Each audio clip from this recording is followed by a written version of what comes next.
Hola chicos, esta es la última clase del año. Vamos a repasar el libro que estábamos leyendo que se llama Dos veces en junio. Vamos a hacer un par de preguntas entre nosotros y vamos a aclarar algunas dudas sobre este cuento. Así que ahora Martín va a responder unas preguntas y vamos a ir. Hola chicos, bueno, voy a pasar a transmitirles el PowerPoint, comentando diferentes temas y preguntas sobre el relato, y vamos a ir, como esto es un análisis, y todavía ustedes no lo analizaron, este sería como la parte en que ustedes si tienen dudas nos pueden preguntar, y ustedes tienen que entenderlo. Bueno, pasamos a las preguntas.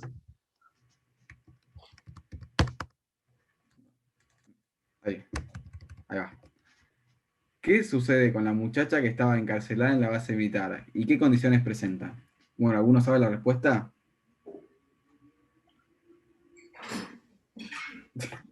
Bueno, muy bien. La muchacha, que estaba encerrada, encarcelada y encerrada en la base militar, presentaba fuertes dolores en el abdomen, estaba muy mal de salud y aparte de eso, estaba embarazada y tuvo que parir en esas condiciones. Sigamos con la siguiente pregunta y esta la comenta Dylan.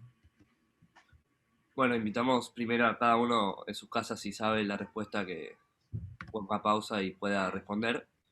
Pero claramente en esta parte de la historia estábamos en medio de la dictadura militar y mucha gente fue encerrada y fue llevada injustamente en esa época. Estas prisiones. Siguiente pregunta. Franco, tu turno. A los observadores, ¿cuál era el número que le tocó en el padrón al chofer? ¿Alguno sabe? ¿Juan? ¿Quiere decir algo? Espera, se te trabó, no escuché. ¿Cómo? Repetime, por favor. Muy bien, muy bien. El número que le tocó al chofer en el padrón era el 640. Buen número. Bárbaro. Número, algunos dirán de mala suerte. Bueno, siguiente pregunta. Segundo que. ¿En qué época transcurre la historia, que sería cuando al soldado, al chofer, le toca hacer su servicio militar obligatorio, y el epílogo, que sería el final del relato? ¿Alguno sabe? Sí, por ahí. Jorge, ¿cuál es? Ajá. Perfecto, muy bien. El principio de la historia transcurre en el 78, como bien nos ubica el Mundial de Fútbol que se realizó en Argentina, en plena dictadura cívico-militar, y luego el epílogo transcurre un tiempo después, y también se entera que Maradona ya está jugando el Mundial, así que se entiende que el epílogo pues, es en el 82 aproximadamente. Siguiente pregunta, Dylan. ¿Qué auto icónico de la dictadura manejaba el chofer del Doc? Bueno, ¿alguien la sabe? Sí, Juan Cruz. Claro, muy bien. Es un Ford Falcon, un auto muy característico de la época y muy conocido más que nada en esta cultura, que le han llevado mucha gente en plena dictadura militar. Siguiente pregunta, por favor. Perfecto, Franco, la siguiente ¿Cómo no? pregunta. ¿En qué situación futurística se encontraba la selección argentina en ese entonces? ¿Alguno ahí que no haya hablado? ¿Algún, a ver ahí, Nicolás, Julián, algún fanático del fútbol? ¿Cómo? Bien, muy bien, muy bien. La selección argentina estaba atravesando el Mundial de 78, que tenía como figura, como repite el texto, tenía a Mario Kempes como gran figura de ese equipo. Muchas gracias. Bueno, ahora lo que vamos a proceder a realizar es un resumen del relato que tenían que leer para esta clase. Si no lo leyeron, tiene como máximo hasta el viernes para presentar el análisis. Bueno, el resumen comenzaría que un chico en Argentina, en el 78, en plena dictadura cívico-militar, antes, cuando los chicos de aproximadamente 18 a 20 años tenían que ir al, a la colimba, se decía en ese entonces, se sorteaba números según el DNI. Y bueno, a este muchacho le tocó el número 640 y casualmente 640 era el número de una brigada en Quilmes. Y este chico, una vez que llega ahí, comienza su relación de amistad, no, sino de cordialidad con un sargento, hablan un poco, Luego el chico comenta que está obsesionado con la ortografía, que corrige una falta de ortografía en el teléfono que había anotado el sargento. Luego comienza a transcurrir la historia y el chico le asignan una función, que había varias funciones, ¿no? Que es como aérea, puedes ir después en los Marines, que son los soldados de tierra, pues te puede tocar algún soldado que tenga que estar relacionado con el agua, con el río, que tengas que ir en barco, esas cosas. Bueno, a este chico le tocó, como muchos dicen, hacía como la función más como fácil, que sería ser chofer, y más que ser chofer de un doctor. Y no era un chofer de un sargento, un chofer de un tanque, era algo mucho más relajado. El chico cuenta como que se sintió muy afortunado, y luego el chico empezó a pensar, porque el papá cuando el chico le salió cuando el soldado le salió el boleto que tenía que ir al ejército, su papá se sintió muy orgulloso y el papá, como se notaba que tenía experiencia, que capaz había ido a la colimba, le comentó varias recomendaciones sobre, por ejemplo, cómo tratar a los mayores, que siempre tienen la razón y cuando no la tienen, aún más la tienen, que no hay que cuestionarlos, que hay que intentar pasarla lo más como por arriba posible. Y bueno, el chico recordó, y mediante todo su transcurso del relato, decía de los primeros, la primera mitad creo que decía, de su servicio militar, el chico se la pasó yendo y viniendo a buscar al doctor Mesiano, se llamaba, el doctor Mesiano, tenía que ir a buscarlo cuando él quería, en donde él quería, porque él debía y era su máxima función. El chico se levantaba a las 6 de la mañana, hacía varias cosas, iba a buscar al doctor, los lunes lavaba el auto, era su función básicamente principal. No era así como un soldado de guerra, sino que era un chofer del ejército argentino, en plena dictadura. Y una de las escenas más céntricas que sucede con el chofer y el doctor es cuando el doctor Padilla necesita la ayuda del doctor Mesiano con una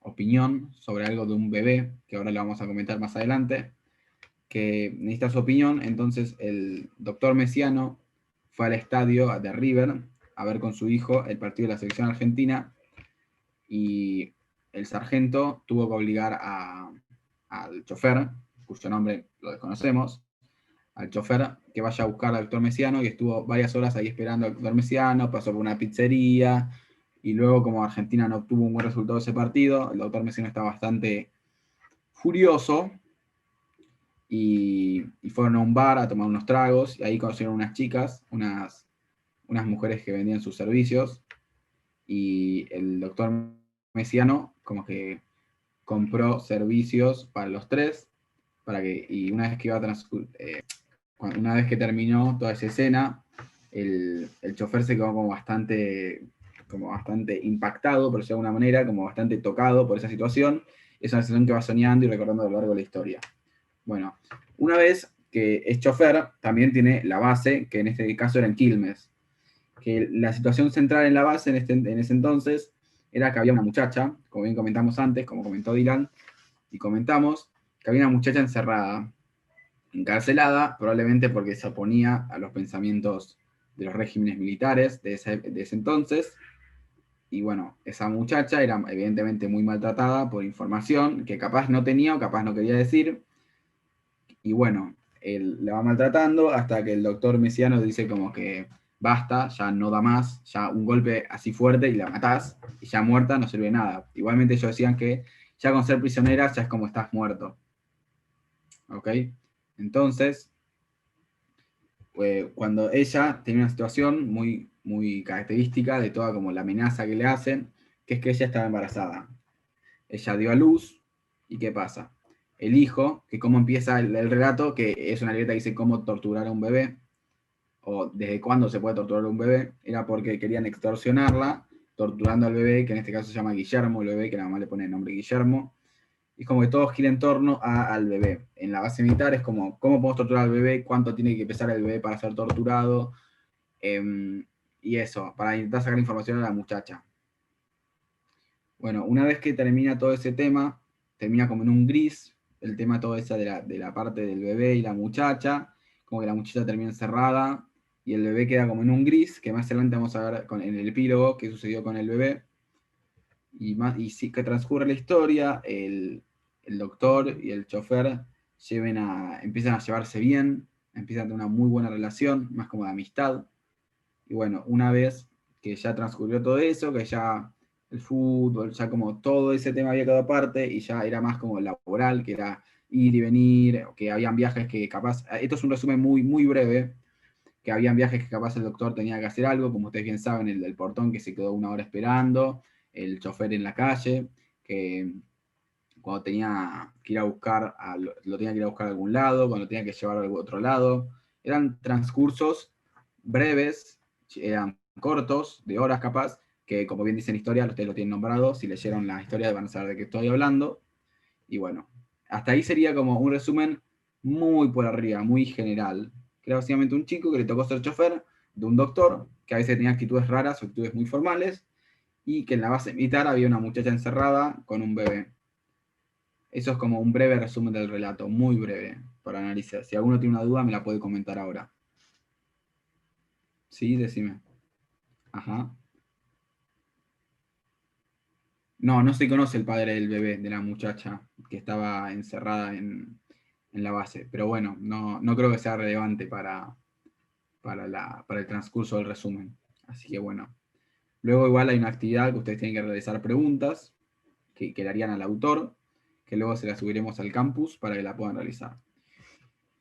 Y bueno, si nadie tiene ninguna duda más, nadie, bueno, bárbaro. Vamos a proceder a explicar el epílogo, que si esto es algo más cortito, serán 10 páginas más o menos del texto, que el texto tiene 120 páginas por ahí. Bueno, el epílogo. Comienza ya en el futuro, evidentemente, unos años después, cuando ya el chofer no forma parte de la brigada. Y bueno, el chofer se encuentra en su casa leyendo el diario. Estaba como raro, no, pero estaba como normal, leyendo el diario.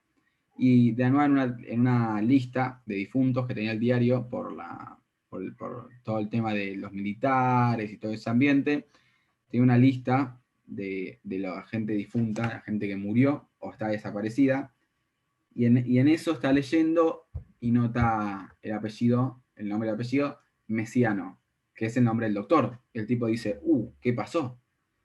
Entonces el chofer se cuestiona, no sé si ir a la casa, si ir a preguntarle, o sea, qué hacer con con todo este asunto, porque si murió Mesiano, el tipo iba a estar preocupado.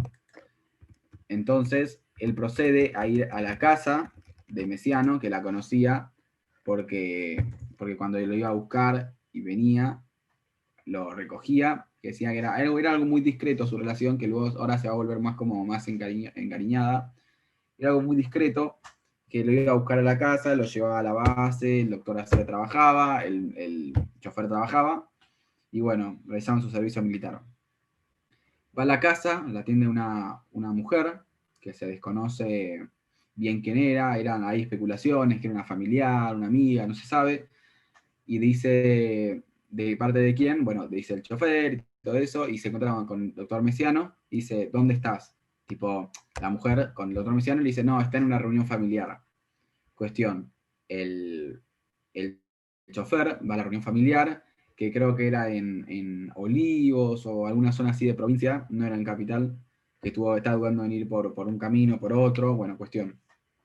Llega a la reunión familiar, efectivamente está el doctor Mesiano, y bueno, una vez que empiezan a conversar, de hola, ¿cómo estás? Me tenías preocupados, se abrazan, es un encuentro después como en 4 años después, que es de mucho afecto, de que se extrañaban, y bueno, todo esto así, siguen charlando, conoce a la familia, conoce al cuñado, a la hermana, se confirman unos rumores que había al principio de que la esposa del doctor Mesiano estaba en silla de ruedas, se desconoce la razón, que estaba como en una situación paralítica, y se confirman esos rumores que al principio de la historia los comentaba, sobre cuando le tocó ser su chofer, que él nunca se atrevió a preguntarle, pero bueno, ahora los confirma por sí mismo viendo la situación, y hay un niño que es el hijo de su hermana y su suegro, que el chico este se llama Antonio, Pero en realidad, ¿quién es Antonio?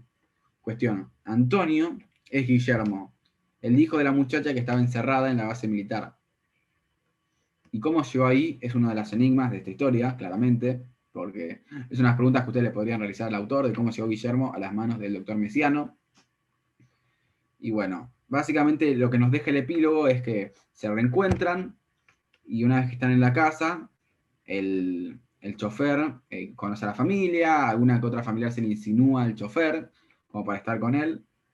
Y luego el niño es Guillermo, que ahora se llamaba Antonio, que estaban comiendo asado, que el niño jugaba a la pelota. Y bueno, en fin, el cierre es como que el chofer entra a la casa, conoce a la familia, ve al niño, comen asado, ahí el chofer dice que se tiene que ir y queda con el señor Mesiano, con el doctor Mesiano, que se tienen que reencontrar, que no tienen que dejar que pase tanto tiempo de vuelta, que son como amigos ya en esta situación. Y bueno, cierran en ese como una especie como de trato así, de que decir que bueno, se tienen que ver más a menudo. Y bueno, hasta ahí sería la historia, brevemente resumida, y el epílogo también, de dos veces en junio. Si alguno tiene una duda o nos quiere comentar algo, puede cuando quiera, ahora si quieren. Bueno, doy por entendido que no hay ninguna duda, así que les vamos a dejar una breve tarea. Es como esta clase que estuvimos dando con mis compañeros.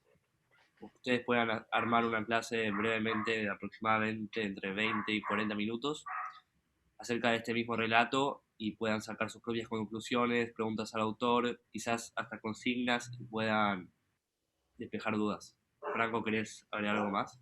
Sí, para esta tarea que tienen que hacer, es una tarea que es en grupos, que es de 3, máximo 4, y van a tener tiempo hasta el 25 de noviembre ya para ir cerrando, y una vez que terminen con esto, ya nos despedimos del año, vacaciones. Lo que sí, les pido que para el viernes que viene, para ir viendo cómo va cada uno con la novela, escriban en grupos, los mismos grupos que van a hacer la novela, 3, 4 preguntas que le gustaría hacer a Martín Coban, el autor del texto, para ver más o menos cómo va cada uno y si podemos ayudarlos en algo que no entendieron sobre el texto. Claro, Así que bueno eso, chicos, este ya es el último trabajo del año, traten de hacerlo lo mejor posible, porque ya terminamos, es un año muy distinto, un año muy corto, para muchos y para otros no. Pero bueno, intentemos que cerrarlo lo mejor posible, ya terminar de hacer esta última tarea, que esperemos que todo esté bien, cualquier cosa se los corregimos y se los mandamos a corregir para que ustedes, sea en el video, o sea textualmente algo que dijeron. Así que bueno chicos, les deseo mucha suerte en todo esto, el transcurso del año, y bueno, suerte con todo. Nos vemos en la próxima clase. buen fin de chicos. Con esto damos Bueno, concluida la clase y esperamos sus trabajos y nos vemos. Ahora, ahora está grabada la explicación por si alguno no pudo estar y se lo hacemos al campus para que puedan resolver la consigna. Buen fin de semana. Hasta luego.